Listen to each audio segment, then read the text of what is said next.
Hello दोस्तों, हिंदी जगत में आपको स्वागत है फिर से एक नए वीडियो में। इसमें हम अशोक के फूल से संबंधित कुछ प्रश्न करेंगे। तो चलिए शुरू करते हैं। सबसे पहला प्रश्न है, कंदर देवता ने कितने फूलों को अपने तुणीर में स्थान देने योग्य समझा था? ए 4, बी 3, सी 5, डी 6। तो इसका सही उत्तर है ऑप्शन नंबर सी 5। कंदर्प देवता ने बहुत सोच समझकर ही लाखों मनोहर पुष्प को छोड़कर कितने पुष्प को अपने तुणीर में स्थान देने योग्य समझा था? केवल 5 पुष्प को। अगला प्रश्न है, भारतीय साहित्य में अशोक के फूल का प्रवेश और निर्गम दोनों कैसे हैं? ए विवादित, बी अज्ञान, सी नाटकीय व्यापार या डी परिष्कृत क्षण। तो इसका सही उत्तर है ऑप्शन नंबर सी नाटकीय व्यापार। भारतीय साहित्य में अशोक का फूल का प्रवेश और जाना, यह दोनों क्या है, किस प्रकार है? नाटकीय व्यापार। अगला प्रश्न है, भारत में अशोक के फूल का महत्व किसने प्रतिपादित किया? A Chanakya, B Kalidas, C साहित्य, डी मुसलमानी सल्तनत। तो इसका सही उत्तर है option number B Kalidas. Kalidas के काव्य में जो अशोक का फूल है वह शोभा और सौकुमार्य का भार लेकर प्रवेश करता है। इससे पहले भी इस पुष्प को लोग जानते थे, लेकिन कालिदास ने जो सम्मान दिया है वो किसी ने भी नहीं दिया है। कालिदास के साहित्य में अशोक के फूल के प्रवेश की तुलना दी गई है। ए नववधू की गृह प्रवेश भांति, बी अप्सराओं के नृत्य से, सी मधुनस्तव से, डी रस साधना से। तो कालिदास के साहित्य में अशोक के फूल का प्रवेश नववधू के गृह प्रवेश से तुलना की गई है। जिस प्रकार चुपके से मतलब धीरे धीरे आती है, उसी प्रकार नववधू जिस प्रकार धीरे धीरे गृह प्रवेश करती है, उसी प्रकार अशोक के फूल भी कालिदास के साहित्य में उसी शोभा और सौकुमार्य के साथ प्रवेश करती है। अगला प्रश्न है, कब से साहित्य में अशोक के फूल की चर्चा कम होती गई? ए देवताओं के युद्ध के बाद, बी मुसलमानी सल्तनत के बाद, सी इंद्र के कोप के बाद, डी अशोक के पेड़ों यक्षों द्वारा उखाड़े जाने के बाद। तो इसका सही उत्तर है ऑप्शन नंबर बी मुसलमानी सल्तनत के बाद जो अशोक की चर्चा है वो कम होती गई। क्यों? जब मुसलमानी सल्तनत की प्रतिष्ठा होती गई तो इस मनोहर पुष्प को साहित्य के जो सिंहासन से है वह चुपचाप उतारा दे गया, और इन्हीं का नाम भी, अशोक के फूल का नाम भी बुद्ध और विक्रमादित्य की तरह लिया जाने लगा। अगला प्रश्न है, अशोक के फूल किसके मन में क्षोभ पैदा करता है? A Purushottam, B Mahadev, C Kamdev या डी मनुजन्मा देवता। तो इसका सही उत्तर है option number B Mahadev. Mahadev के मन में क्षोभ उत्पन्न करता है। और किसके मन में भ्रम पैदा करता है? तो मर्यादा पुरुषोत्तम के चित्त में यानी कि मन में सीता का भ्रम पैदा करता है। अशोक के फूल मन में क्या पैदा करता है? किसके मन में क्षोभ पैदा करता है? तो महादेव के मन में। और किसके मन में भ्रम पैदा करता है? तो होगा पुरुषोत्तम, मर्यादा पुरुषोत्तम राम के मन में। भ्रम अगर आए तो राम के मन में, और क्षोभ आए तो महादेव के मन में। अगला प्रश्न है, एक तरंगायित पत्र वाले निफुले, यह गलत दिया है क्योंकि उसमें तो फूल आता है। निफले जिसमें कि फल नहीं होते, निफले पेड़ को सारे उत्तर भारत में अशोक कहा जाने लगा के अनुसार कैसी बात है? लेखक के अनुसार यह कैसी बात है कि एक तरंगायित पत्र वाले निफले फल को सारे उत्तर भारत में किसमें अशोक कहा जाने लगा? लेखक के अनुसार यह कैसा है? जले पर नमक, 20 जल में पत्थर, सी रस्सी पर दावत, डी सोने पे सुहागा। तो इसका सही उत्तर है जले पे नमक। जले पर नमक है तो है कि जले पर नमक तो यह है कि तरंगायित पत्र वाले निपले पेड़ को सारे उत्तर भारत में अशोक कहा जाने लगा। याद भी किया तो अपमान करके। अगला प्रश्न है, कंदर्प देवता का अंतिम अस्त्र था। ए धर्म, बी शांति, सी अशोक, डी बौद्ध धर्म। तो इसका सही उत्तर है उनका अंतिम अस्त्र था अशोक।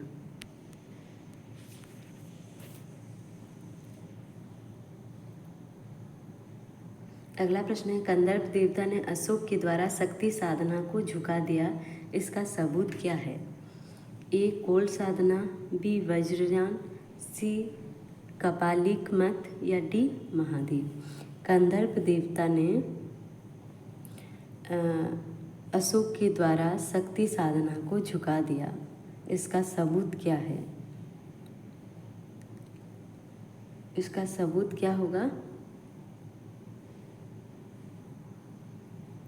तो इसका सही उत्तर है वज्रयान। कंदर्प देवता ने अशोक के द्वारा शक्ति साधना को झुका दिया था, इसका जो सबूत है वो वज्रयान है। और कोल साधना इसका प्रमाण है, और कापालिक मत जो है यह इसका गवाह है। जो कंदर्प देवता ने अशोक के द्वारा शक्ति साधना को झुका दिया था, इसका जो सबूत क्या है? सबूत है वज्रयान। और एक बार बोल देती हूँ, कंदर्प देवता ने अशोक के द्वारा शक्ति साधना को झुका दिया था, इसका सबूत क्या है? तो इसका सही उत्तर होगा वज्रयान है इसका सबूत। और कोल साधना है इसका प्रमाण। कोल साधना क्या है? प्रमाण है। और कापालिक मत इसका गवाह है, और यह गवाह है। अगला प्रश्न है, इस भारतवर्ष को महामानव समुद्र किसने कहा है? A Nand Dulari Vajpayee, B Rabindranath, C Valmiki, D Kuber. तो इसका सही उत्तर है option number B, Rabindranath Tagore ने इसको महामानव समुद्र कहा है।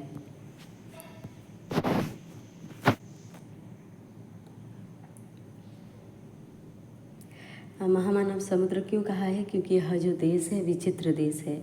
आर्य आए, शक आए, हुण आए, नाग आए, यक्ष आए, गंधर्व आए, असुर भी आए। ना जाने कितने मानव जातियाँ ने यहाँ पर आई और भारतवर्ष को बनाने में अपना हाथ लगाई। मनोजन्मा देवता ने धनुष की मुट्ठी धरती पर गिरने के बाद कौन सा फूल बन गया? ए चंपे का, डी सदाबहार के फूल, सी बेला के फूल या डी अशोक के फूल। तो मनोजन्मा देवता की धनुष जो होता है उसकी मुट्ठी गिरने पर वही स्थान पर मुट्ठी जो था वह पहले तो सबसे पहले आएगा कि जो मुट्ठी था वह किससे बना था? तो वो बना था रुक्मणी से। किससे? रुक्मणी से बना था। जो मूठ वाला स्थान था धनुष का वो रुक्मणी से बना था, और वह धरती पर गिरकर उसके स्थान पर क्या बना? चंपे का फूल।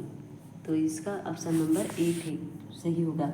मनोजन्मा देवता के धनुष की जो मूठ है वह किससे बना हुआ था? रुक्मणी से बना हुआ था, और जब वह टूट कर गिरा तो वह कौन सा फूल बन गया? चंपे का फूल बन गया। अगला प्रश्न है, धनुष के हीरे का बना हुआ नाह स्थान टूट कर गिरने के बाद क्या बन गया? देखिए, धनुष के हीरे का बना हुआ नाह स्थान, जो नाह स्थान था वह किससे बना हुआ था? हीरे का बना हुआ था। ठीक है, यह भी प्रश्न आएगा कि वो धनुष का नाह स्थान जो था वो किससे बना हुआ था? तो उसका उत्तर होगा हीरे के। अगर आए तो धनुष के कौन सा हिस्सा था जो हीरे से बना हुआ था? तो उसका होगा नाह से। तो इसका सही उत्तर क्या होगा? धनुष के हीरे का बना हुआ नाह स्थान टूट कर गिरने के बाद क्या बना? ए चंपे के फूल, बी अशोक के फूल, सी मौलसरी के फूल या डी गेंदे के फूल। तो इसका सही उत्तर है ऑप्शन नंबर सी, मौलसरी के फूल। नाह स्थान पर मलसरी के फूल बनता है, मूढ़ स्थान पर चंपे के फूल बन गया। इसका सही उत्तर क्या होगा, मलसरी के फूल। जो हीरे का बना हुआ नाह स्थान था वह टूट कर गिरा और मौलसरी के मनोहर पुष्प में बदल गया। अगला प्रश्न है, इंद्रनील मणियों का बना हुआ कोटि देश टूटकर कौन सा फूल बन गया।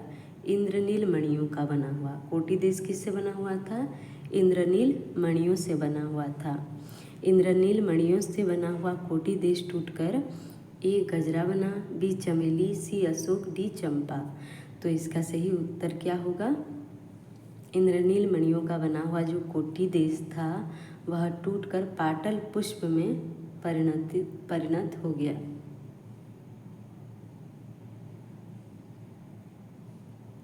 इसमें नहीं है तो इसका होगा पाटल पुष्प में परिवर्तित हो गया, सुंदर सुंदर पाटल पुष्प में।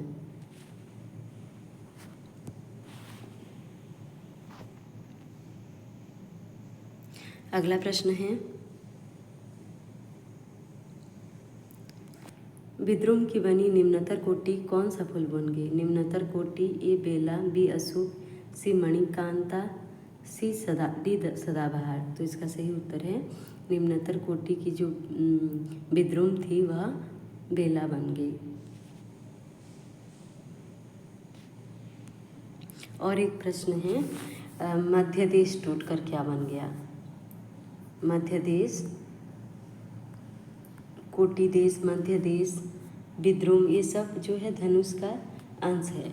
तो मध्य देश टूटकर क्या बन गया, चमेली का फूल बन गया, जो कि चंद्रकांत मणियों से बना था। मध्य देश किससे बना था, चंद्रकांत मणियों से बना था और वो टूटकर चमेली का फूल बन गया। सबसे पहले मूठ जो कि रुक्मणी से बना था उसके गिरने पर क्या फूल बन गया, चंपे का फूल बन गया। और दूसरा है नाह स्थान जो कि हीरे का बना हुआ था वह टूटकर मौलसरी के फूल बन गया। उसके बाद है कोटि देश जो कि इंद्रनील मणियों का बना हुआ था वह टूटकर सुंदर पाटल पुष्प में परिवर्तित हो गया। और मध्य देश जो कि चंद्रकांत मणियों का बना हुआ था वह टूटकर चमेली बन गया। और विद्रुम की बनी निम्नतर कोटि क्या बन गई, बेला बन गई।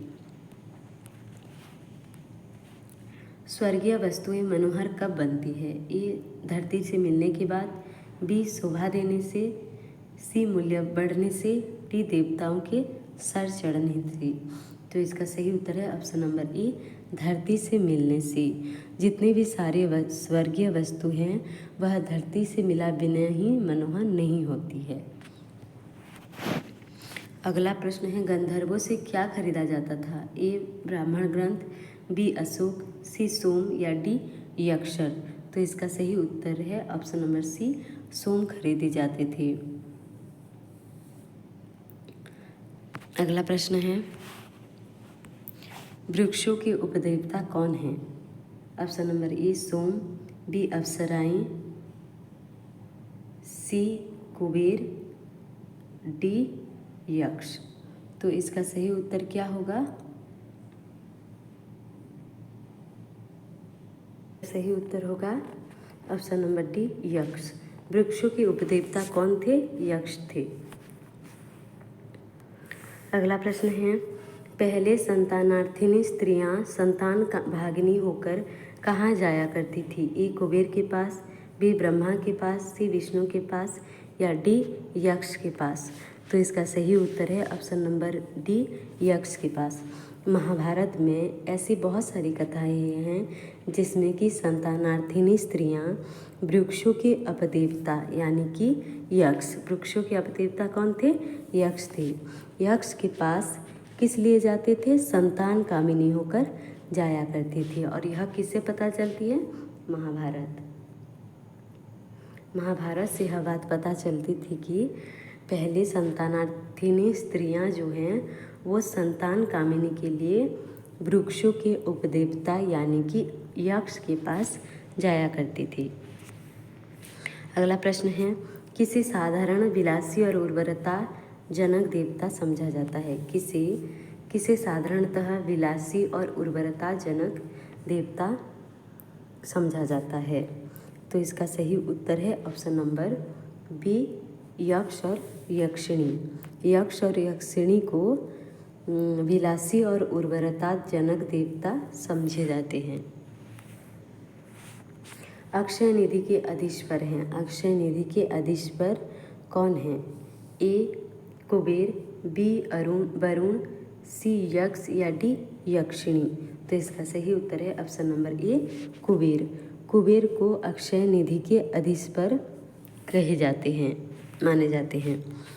विषय में कौन से रोग के बारे में जिक्र है? ए के, बी दस्त, सी कर्कट या डी यक्ष्मा। तो इसका सही उत्तर है यक्ष्मा। यक्ष्मा एक रोग है जो लोगों के साथ संबंध जोड़ा जाता है। यक्ष्मा रोग के साथ लोगों का संबंध जो है वो जोड़ा जाता है। अगला प्रश्न है, चैत्रा शुक्ला अष्टमी के व्रत रखकर अशोक की कितनी पत्तियों को खाने से स्त्री की संतान कामिनी फलवती होती है? सबसे पहले तो व्रत कौन से दिन? चैत्रा शुक्ल अष्टमी के दिन। चैत्रा शुक्ल अष्टमी के दिन पर जो स्त्रियां होती हैं वो अशोक की कितने पत्तियों का सेवन करती थी, जिसके कारण कि उन्हें संतान की कामना फलवती हो। 4, 6, 8, 3। तो इसका सही उत्तर है ऑप्शन नंबर सी, 8 पत्तियों का सेवन करती थी। किस दिन? चैत्रा शुक्ल अष्टमी। अगला प्रश्न है, अशोक के फूल के कितने भेद बताए गए हैं? 4, 2, 5, 8। तो इसका सही उत्तर है ऑप्शन नंबर बी, 2 भेद। क्या क्या? सफ़ेद अशोक के फूल और लाल अशोक के फूल। सफ़ेद अशोक के फूल जो होते हैं यह तांत्रिक क्रियाओं के लिए व्यवहार किया जाता है, और लाल अशोक के फूल स्मरवर्धक के रूप में व्यवहृत किया जाता है। अगला प्रश्न है, अशोक के फूल के कौन कौन से प्रकार हैं? ए सफ़ेद लाल, बी सफ़ेद लाल पीला, सी सफ़ेद, डी लाल और हरा। तो इसका सही उत्तर क्या है? सफ़ेद और लाल। अशोक के फूल 2 प्रकार के होते हैं, सफ़ेद और लाल। सफ़ेद जो है वह तांत्रिक क्रियाओं के लिए और लाल जो है स्मरवर्धक के लिए। अगला प्रश्न है, अशोक का कौन सा फूल तांत्रिक क्रियाओं के लिए व्यवहृत होता है? तो इसका सही उत्तर क्या है? ऑप्शन नंबर सी, सफ़ेद। अगला प्रश्न है, अशोक का फूल लाल होता है, जो अशोक का लाल फूल होता है उसको किस लिए व्यवहार किया जाता था? तो इसका सही उत्तर है ऑप्शन नंबर ए, स्मरवर्धक। अगला प्रश्न है, आर्यों के साथ संघर्ष सभी शक्तियों को बाद में किस रूप से जाना जाने लगा? ए देवयोनी जात, बी महायान जात, सी वज्रयान जात या डी गंधर्व जात। तो इसका सही उत्तर क्या है? ऑप्शन नंबर ए, देवयानी यात।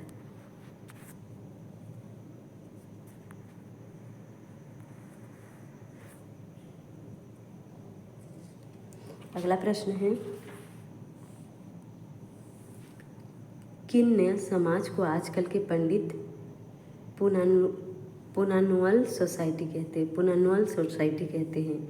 ए गंधर्व यक्ष अप्सरा, बी गंधर्व यक्ष, सी यक्ष कुबेर, डी ब्राह्मण शाक्त और शैल। तो इसका सही उत्तर क्या होगा? ऑप्शन नंबर ए, गंधर्व यक्ष और अप्सरा, इनको क्या कहते हैं? पुनर्नवल सोसाइटी कहते हैं।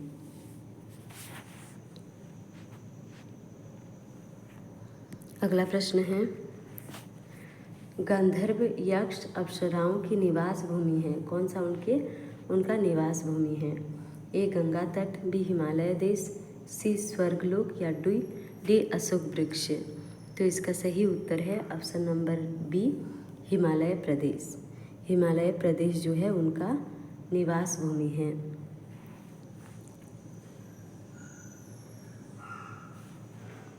अगला प्रश्न है, अशोक वृक्ष की पूजा किसकी देन है? ए कुबेर, बी यक्ष, सी कुबेर यक्ष, डी गंधर्व यक्ष।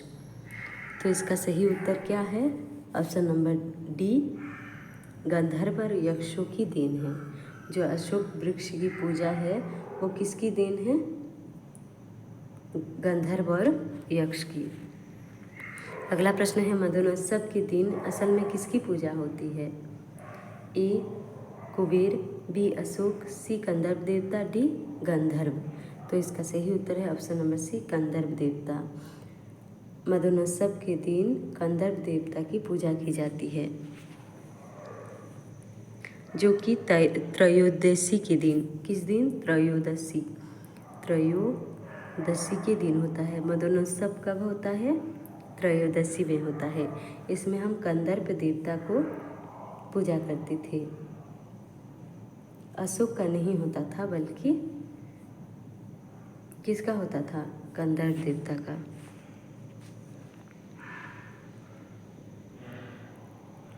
और यह किससे पता चलता है? महाराजा भोज द्वारा लिखा गया सरस्वती कंठाभरण से। अगला प्रश्न है, महाराजा भोज के सरस्वती कंठाभरण में मदनोत्सव का कौन सा दिन बताया गया है? ए चतुर्दशी, बी त्रयोदशी, सी कृष्ण पक्ष, या डी पूर्णिमा। तो इसका सही उत्तर है ऑप्शन नंबर बी, त्रयोदशी। जो मदनोत्सव है वह त्रयोदशी के दिन में किया जाता है और गंधर्व देवता को पूजा जाता है। वह किससे पता चलता है? महाराजा भोज के सरस्वती कंठाभरण से। अगला प्रश्न है, लेखक ने इस संसार को क्या कहा है? ए माया, बी प्रपंच, सी स्वार्थ का अखाड़ा, या डी स्वर्ग। तो इसका सही उत्तर है ऑप्शन नंबर सी, स्वार्थ का अखाड़ा कहा है।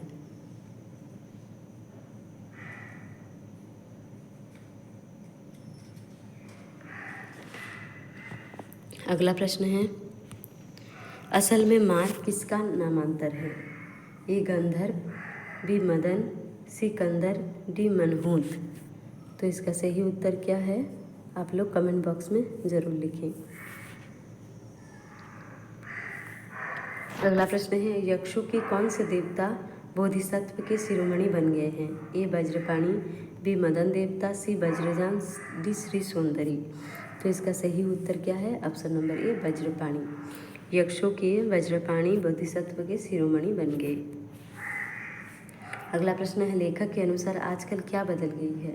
दुनिया, परिस्थिति, मनुष्य की मनोवृत्ति, या डी इच्छा। तो इसका सही उत्तर है मनुष्य की मनोवृत्ति बदल गई है। पंडिताई कब सहज हो जाती है? ए भाव प्रकट से, बी तेजी होने से, सी अनदेखा करने से, जीवन का ढंग बन जाने से।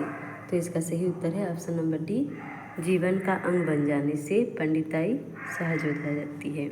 अशोक के फूल हैं ललित निबंध, व्यंग्यात्मक निबंध, सामाजिक निबंध, सांस्कृतिक निबंध। तो इसका सही उत्तर है ऑप्शन नंबर ए, ललित निबंध। और यह इम्पोर्टेंट है कि अशोक के फूल किस प्रकार के निबंध हैं। तो सही उत्तर क्या है? ललित निबंध। अगला प्रश्न है, अशोक के फूल का रंग कैसा है? सफ़ेद, लाल, पीला, सफ़ेद और लाल। तो इसका सही उत्तर है सफ़ेद और लाल। अगला प्रश्न है, अशोक के फूल को देखने से कैसा भाव आता है? ए उदास, बी बुराई, सी दुख, या डी आनंद। तो इसका सही उत्तर है ऑप्शन नंबर ए, उदास। पुष्पित उदास को देखकर लेखक का मन उदास हो जाता है। अशोक का सफ़ेद फूल किस में काम आता है? तांत्रिक क्रियाओं में। तांत्रिक क्रिया। तो इसका सही उत्तर क्या होगा? सिद्धि प्राप्ति के लिए। अशोक का लाल फूल स्मरवर्धक के लिए। तो इसका ये सही होगा। अगला प्रश्न है, अशोक का लाल फूल किसका सर है? ए कंदर्प, बी शिव, सी विष्णु, या डी इंद्र। तो इसका सही उत्तर है कंदर्प देवता। अगला है, कौन भारत को महामानव समुद्र कहा है? तो इसका सही उत्तर है रविंद्रनाथ टैगोर।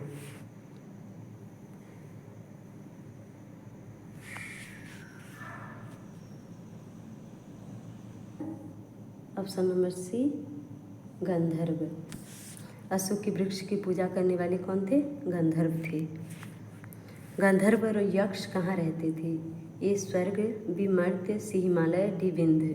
तो इसका सही उत्तर है ऑप्शन नंबर सी यक्ष। गंधर्व और यक्ष हिमालय में रहते थे।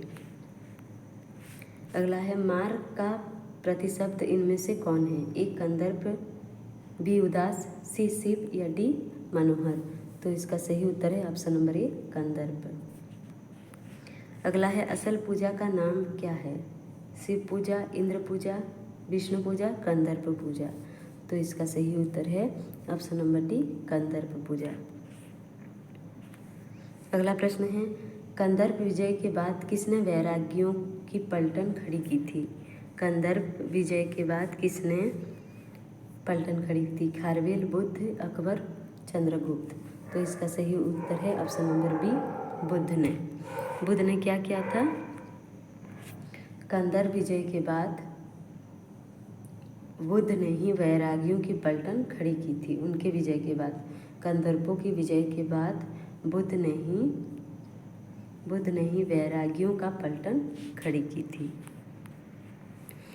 कंदर्प देवता कब मनाया जाता है? कंदर्प पूजा कब मनाया जाता है?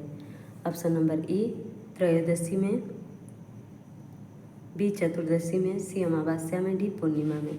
कंदर्प देवता यानी कि मधुनोत्सव, क्योंकि इसमें कंदर्प देवता को पूजा किया गया है इसलिए यहाँ पर कंदर्प पूजा लिखा गया है। कंदर्प पूजा यानी कि मधुनोत्सव कब मनाया जाता है? त्रयोदशी के दिन। ये किस में लिखा गया है? महाराजा भोज के सरस्वती कंठाभरण में। अशोक के फूल कैसे झूम रहे हैं? ए दुख से, बी उदास, सी चिंता से, डी मस्ती में। तो इसका सही उत्तर क्या होगा? ऑप्शन नंबर डी मस्ती से। अशोक के फूल जो हैं वो अभी भी अपनी मस्ती से झूम रहा है। लेखक के अनुसार दुनिया कैसी है? ए सुंदर, बी असुंदर, भुलक्कड़ या डी दुखपूर्ण। तो इसका सही उत्तर है ऑप्शन नंबर सी भुलक्कड़। कौन सा देवता त्रिरत्नों में है? ए कंदर्प, बी शिव, सी गणेश या डी विष्णु। तो इसका सही उत्तर है ऑप्शन नंबर ए कंदर्प। अंत तक बने रहने के लिए धन्यवाद। चैनल में नए हैं तो चैनल को सब्सक्राइब करें, लाइक करें और अपने दोस्तों के साथ शेयर करें। मिलते हैं अगले वीडियो में।